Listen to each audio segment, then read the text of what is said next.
À Pan M360, Arion Orchestre Baroque présente French Connection. Alors, c'est un programme qui sera offert aux mélomanes le vendredi 17 mai, le samedi 18 mai, le dimanche 19 mai. Et ce programme réunit enfin un florilège de compositeurs du XVIe siècle. Et pour nous en parler, ce sera le chef claveciniste Franck-Emmanuel Comte qui est avec nous à Paname 360. Bonjour, Franck-Emmanuel. Bonjour. Alors donc, vous êtes normalement à Lyon, vous travaillez plus sur l'Europe et Arion Orchestre Baroque faisant partie de la grande famille internationale de la musique baroque, vous connaît évidemment, a tissé des liens avec vous et vous invite ce week-end pour ce programme de musique non seulement française, mais aussi anglaise, même si on appelle ça French Connection. Oui, comme je viens accompagné de Heather Newhouse, qui est une soprano canadienne anglophone, puisque originaire de Saskatchewan, mais installée en France depuis longtemps, on a eu l'idée de ce programme franco-anglais qui prend racine dans un fait historique qui est la restauration anglaise des années 1660, le moment où Charles II rentre d'exil, où il est resté pendant 10 ans à Versailles auprès de son cousin germain, Louis XIV. Et il rentre à Londres avec dans ses valises beaucoup de musique française, beaucoup de musiciens français. Et pendant une quinzaine d'années, à Londres, on va jouer beaucoup de musique française en associant des musiciens anglais et français, d'où le nom French Connection. Bon, après, je ne cacherai pas qu'il y a un petit clin d'œil aussi au film très connu des années 70 sur le trafic de la cocaïne organisé par les parrains marseillais à New York avec Gene Hackman. Mais bon, c'est un petit clin d'œil qui n'a rien à voir avec la musique, cela s'entend. Voilà.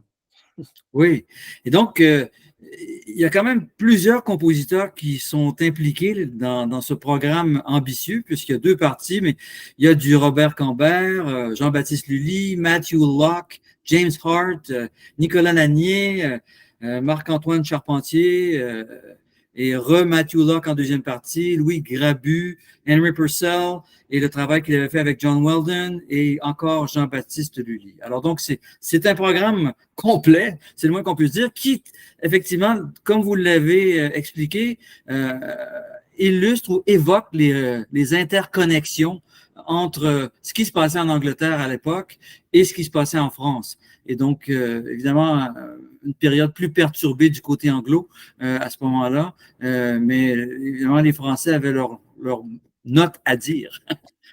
Oui, parce que en fait, c'est une période très peu connue de la musicologie, hein, de cette influence française à Londres, parce que vous parlez d'interconnexion, mais c'est uniquement dans un seul sens, hein. C'est la France qui influence l'Angleterre. Ça va ne durer que 15 ans, parce qu'après, ce sera plutôt l'Italie, avec Purcell, qui va être prédominante.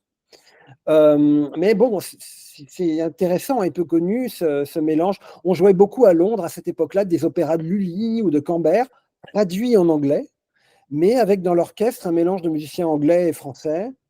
Et puis beaucoup de musiciens comme Cambert sont venus habiter Londres une dizaine d'années, ils y sont morts d'ailleurs. On dit d'ailleurs de lui qu'il avait un peu un double job, puisqu'en plus de travailler pour le roi Charles II, il était espion pour Louis XIV. Mais enfin, ce n'est pas avéré. Mais vous voyez, cette présence française à Londres, cette diaspora française pendant 15-20 ans, est peu connue. Et moi, ça m'intéressait de travailler dessus parce que ça donne des œuvres où on sent la présence de Versailles, y compris dans la musique anglaise de Matthew Locke, par exemple, et à moindre mesure chez Purcell. Mais il y a pas mal d'empreintes de musique de Lully dans les masques de Purcell. On retrouve des ouvertures à la Lully. Donc voilà, ça m'intéressait de travailler sur ce biais-là, stylistique, et de montrer comment finalement la musique française a nourri un peu une sorte de nationalisme anglais qui va naître à la fin du XVIIe siècle. Ah oui, de quelle façon ça l'a nourri? Puisque, évidemment, les Français ont vécu quelques décennies à cette époque-là. Enfin, plusieurs des meilleurs compositeurs étaient sollicités en Angleterre, comme vous l'avez expliqué. Et après ça, de quelle manière ça, généré un influx nationaliste chez les Anglais? Dans la présence du ballet, de la danse, de la belle danse à la française, l'influence de la tragédie lyrique avec des ouvertures un peu pompeuses, un peu grandeuses, un peu versaillaises. Et puis, à travers aussi l'organisation de l'orchestre, parce que, par exemple, lorsque Charles II revient à Londres, il veut créer le même orchestre qu'à Versailles avec la bande des 24 violons du roi. Il fait la même chose à Londres. Donc, il crée aussi des orchestres sur le modèle. C'est pas que dans l'écriture musicale, il y a aussi dans l'institution musicale qui cherche à s'inspirer du fonctionnement de Versailles, du faste versaillais musical. Bon, tout ça ne va pas durer, ça va disparaître à peu près au moment de sa mort, une quinzaine d'années après, quand son fils Jacques II reprend la direction du pays, c'est moins manifeste et puis ça va disparaître en fait. OK. Donc, c'était une période assez courte et peu connue, comme vous le dites. Ouais. C'est-à-dire qu'il faut maintenant la remettre euh, dans le répertoire baroque connu international. Oui, c'est un peu une sorte d'étrangeté de l'histoire qui est due à cet exil et à la révolution de Cromwell qui a chassé la cour d'Angleterre. Et c'est aussi pour montrer plus largement comment, à l'époque baroque, 17e et 18e siècle, on n'était pas encore dans les nationalismes musicaux qui vont éclore au 19e siècle. C'est que les styles, les pays, les écoles s'auto-influençaient beaucoup. Alors après cette période-là, on peut parler de l'influence italienne en France, par exemple, puis en Angleterre, etc. Donc ça, c'est quelque chose qui m'intéresse de montrer la porosité des frontières, en fait, à l'époque européenne, et comment les artistes circulaient, et les modes circulaient, et que les pays n'étaient pas fermés. Et c'est vrai que je ne cacherai pas que c'est un projet qui est né pour moi au moment du Brexit, en fait. Oui, parce que vous L'Angleterre, parlez finalement, ce programme-là, c'est une sorte d'union européenne voilà, voilà. C'est de un l'époque moment. baroque. Moi, j'ai beaucoup joué à Londres. Ça fait 10 ans que je joue beaucoup à Londres. Et puis, il y a eu le Brexit. Maintenant, c'est bien plus compliqué. Avec un ami anglais à Londres, on a eu envie de lancer cette idée-là. Finalement, le concert ne s'est jamais fait à Londres parce qu'on le crée à Montréal.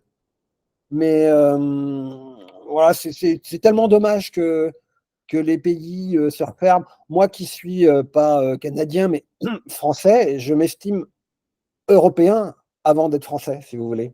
Oui, de plus en plus, mais Ouais. finalement, cette sensation, ce sentiment ou cette identification, cette identité européenne est allée et revenue, les nationalismes les ont crispés, et après ça, l'histoire est en accordéon d'une certaine façon.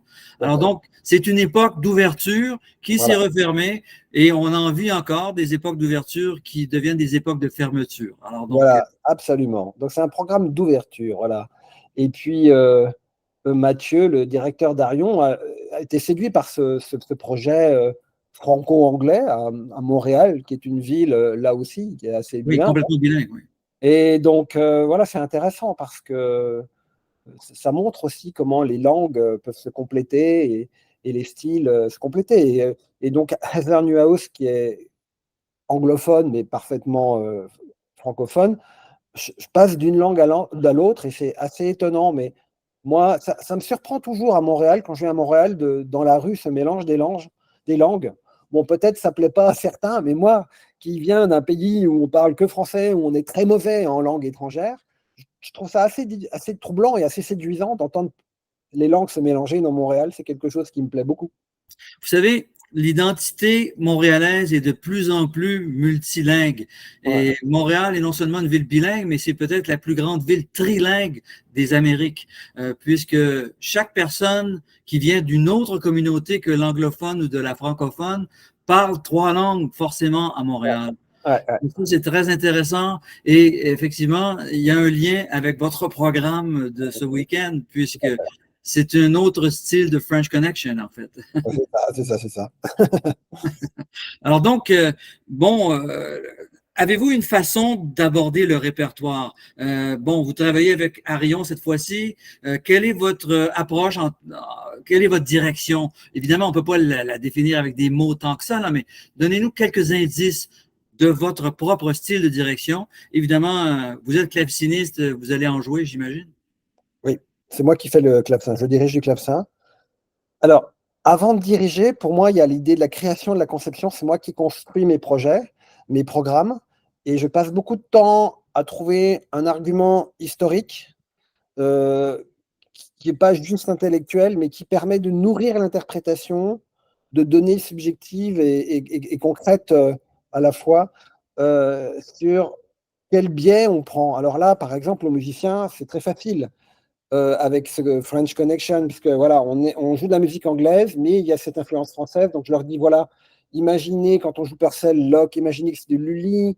Donc ça implique un certain type d'articulation, un certain type de style, et ça donne un son particulier.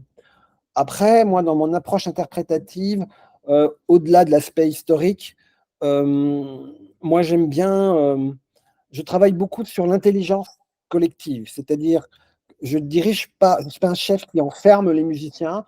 Je propose beaucoup de choses, je donne des impulsions, mais comme j'ai aussi mes mains prises par le clavecin, je répartis l'autogestion de l'ensemble entre moi, la premier violon et le premier violoncelle pour que solliciter un maximum l'intelligence collective de l'orchestre, l'écoute, une vision 360 degrés, pour que tout ça puisse être le fruit d'un travail collectif et reposer avant tout sur la connexion, l'écoute mutuelle et le jeu. Finalement, tout ça, c'est comme une équipe de handball ou de hockey.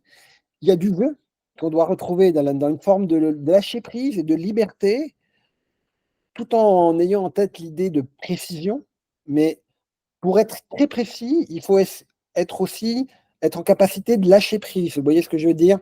Donc, Oui. je cherche la précision, je cherche la pertinence à travers une approche collective et qui passe par une confiance mutuelle qu'il faut installer dans les répétitions. C'est intéressant que ce soit dans la musique baroque que cette approche collective existe. Il y a quand même même plusieurs clavecinistes qui sont chefs dans le monde baroque, ou des gens qui jouent d'autres instruments, et donc qui forcément, puisqu'ils jouent en temps réel, doivent avoir une vision collective de la direction. C'est-à-dire qu'il faut faire confiance, il faut être moins directif et faire confiance au son collectif et à l'intelligence de chacun qui devient un tout. Ouais, c'est-à-dire que le chef baroque, ça n'existe pas au XVIIe siècle. Voilà. C'est dirigé depuis le premier violon, souvent, ou le claveciniste, et il y a pas un musicien appointé devant qui dirige. Un des tout premiers, c'est Lully. Alors, c'est justement exactement l'époque du programme. Hein. C'est un des tout premiers de Lully qui frappait le sol avec son bâton. D'ailleurs, comme vous le savez, ça s'est mal terminé, puisqu'il a fini par se planter le bâton dans le pied et il est mort d'une gangrène. Mais, mais j'imagine que cette pulsation forte donnée par le bâton de Lully, c'est le début de la fin pour l'intelligence collective, parce que ça devait contraindre quand même fortement les musiciens à ce repère auditif, sonore. Voilà. C'est le début du diktat du chef d'orchestre, en fait. Mais au XVIIe siècle, non, voilà, ça n'existe pas. C'est le violon directeur, le clavecin directeur, et chacun doit se prendre en main, assumer ses responsabilités et ne pas être dans les bras et le geste du chef d'orchestre qui indique ce qu'il faut faire. Intéressant, très intéressant. Et c'est ce à quoi on va assister ce week-end à 3 reprises. Et Oui. donc, évidemment, ça va se bonifier d'un concert à l'autre, mais même les premiers arrivants seront probablement choyés, j'imagine. Oui, oui, parce que là, on a fini les répétitions, il reste plus que le général. Je sors de répétition et je peux vous dire que c'est bien prêt et je suis très satisfait du travail de l'orchestre qui est excellent. Franck-Emmanuel Comte, chef claveciniste qui travaille ce week-end avec Arion Orchestre Baroque dans le concert, le programme intitulé French Connection. Merci beaucoup. Merci à vous.